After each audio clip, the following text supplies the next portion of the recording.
It all started with a very simple feeling deep in my stomach.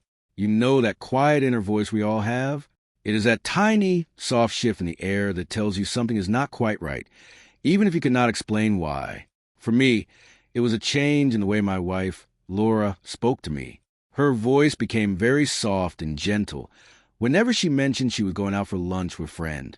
It was a kind of soft tone you only really notice when you've spent many years listening to the natural, honest sounds of someone's voice.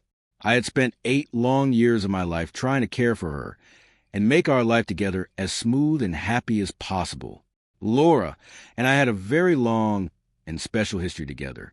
We shared 8 years of waking up to the warm smell of coffee in the morning, talking about our biggest hopes and dreams in quiet whispers late at night, and enjoying that beautiful silence where you do not need words because you know the other person so well. I truly believed in my heart that we were as solid as a rock. We had our small fights, of course, but I thought every couple had those.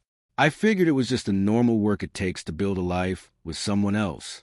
I was very wrong about that. Everything changed on a night that felt totally normal at first. Laura's phone was sitting on the soft couch right next to me. A message suddenly popped up on the screen, and it said, "I cannot stop thinking about today." I did not know the number on the screen. When I asked her about the message, she just gave a little nervous laugh. She told me it was nothing important, and that it was just a group chat with her girlfriend from work. I nodded my head and let it go for the moment, but that night, as I lay in bed staring at the dark ceiling, I knew deep down that something was very, very wrong. It took a few weeks before things really started to fall apart. Her lunch dates began to happen more and more often, and the reason she gave for where she was going became harder and harder to believe. I am not happy to say this, but I decided I had to find out the truth for myself. One afternoon, when she left her phone alone in the other room, I looked through it. The messages I found were not just friendly talk. They were very clear about what was actually happening. Her friend was a man named Eric. From the things they wrote to each other, those lunch dates were much more than just eating a sandwich and talking. I felt a huge wave of sickness and anger wash over me all at once. Then I felt very ashamed. My wife, my Laura, was seeing someone else. It was not just a small mistake either. These were not just messages about being attracted to a new person. They were filled with very deep feelings and a very close bond. It was the kind of special connection we used to share when we first met. It was the kind of closeness I thought only belonged to us and nobody else. For a whole week, I kept everything I knew a secret. I tried to figure out what my next move should be. Should I tell her what I knew right away? Should I pack my bags and just walk out of the house? Should I beg her to tell me why this was happening to us? I did not do any of those things. Instead, I did something I have never done before in my life. I made a very careful and very slow plan to deal with it. I started by doing some digging into who this man was. After looking through social media for a while, I found out that Eric was someone she worked with. He was a salesman for a company she had helped on a project a few months back. I also found out something very sad. He was married. His wife's name was Christine. On her social media page, I saw a woman with very kind eyes and 2 very young children who were both under the age of 5. My heart truly broke for her and those kids. Even though I felt very sorry for her, I knew I had to keep going with my plan to get the truth out. Things started moving very fast after that. First, I hired a helper to get more information. He was a private investigator named Frank. Frank was an older man with a face that looked a bit like a grumpy bulldog, but he was very serious about his work and very good at it. The photos Frank took for me proved every single thing I was afraid of. There were pictures of them leaving a hotel together with their arms touching. Their faces were full of big smiles and lots of laughter. He even caught a clear picture of them kissing in her car. It was real, hard proof that I could not ignore anymore. Next, I sent a message to Christine. It was simple and very honest. I told her that this would be very hard for her to hear, but I believed her husband was having an affair with my wife. I sent her the photos Frank had taken too. I told her I was very sorry to be the person to tell her such bad and painful news. She wrote back an hour later with just one short sentence that said, "Thank you for telling me." I was no longer the only person in charge of where the story was going, But I had one more thing I wanted to do myself. I wanted Laura to see exactly what her choices had done to our life. I wanted her to feel the weight of what she had broken between us. So I asked her to go to lunch with me.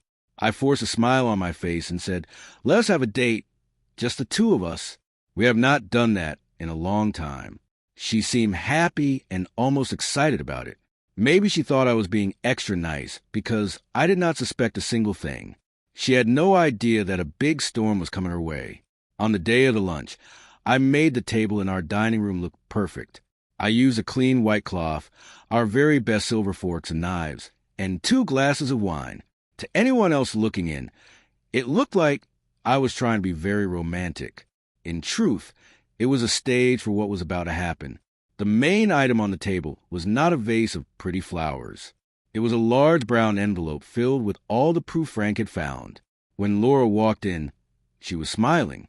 Her face was a bit red from what she said was her lunch date earlier, but she stopped moving the very second she saw the table.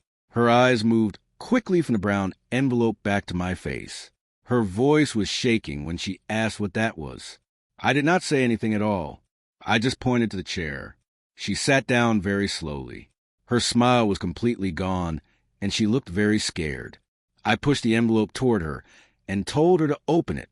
She waited a second, then looked inside. Her face got very tight and pale as she looked at the photos and the printed messages. She tried to say she could explain it all, but her voice was very weak and quiet. I sat back in my chair and watched her. My voice was very quiet but very sharp when I spoke. I asked her what she could possibly explain to me. I asked if she wanted to explain why she had been lying to my face for months. I asked about her sneaking around with a married man who had a family. I asked if our marriage meant nothing at all to her. Tears started falling down her face very fast. She whispered that it was not like that. I got a little louder then. I asked what it was like, because it looked to me like she was trying to have everything her way while hurting me deeply. She started crying very hard and saying over and over that she was sorry, but the words felt very empty to me. I let her cry for a while. I let her sit there in the middle of the mess she had made of our lives. When she finally looked up at me, I told her the next big thing. I told her I had talked to Christine. Her eyes got very wide when I said that. She was completely shocked. I told her that Christine knew everything now. I told her she had broken 2 different families with her actions. At that exact moment, there was a loud knock at the door.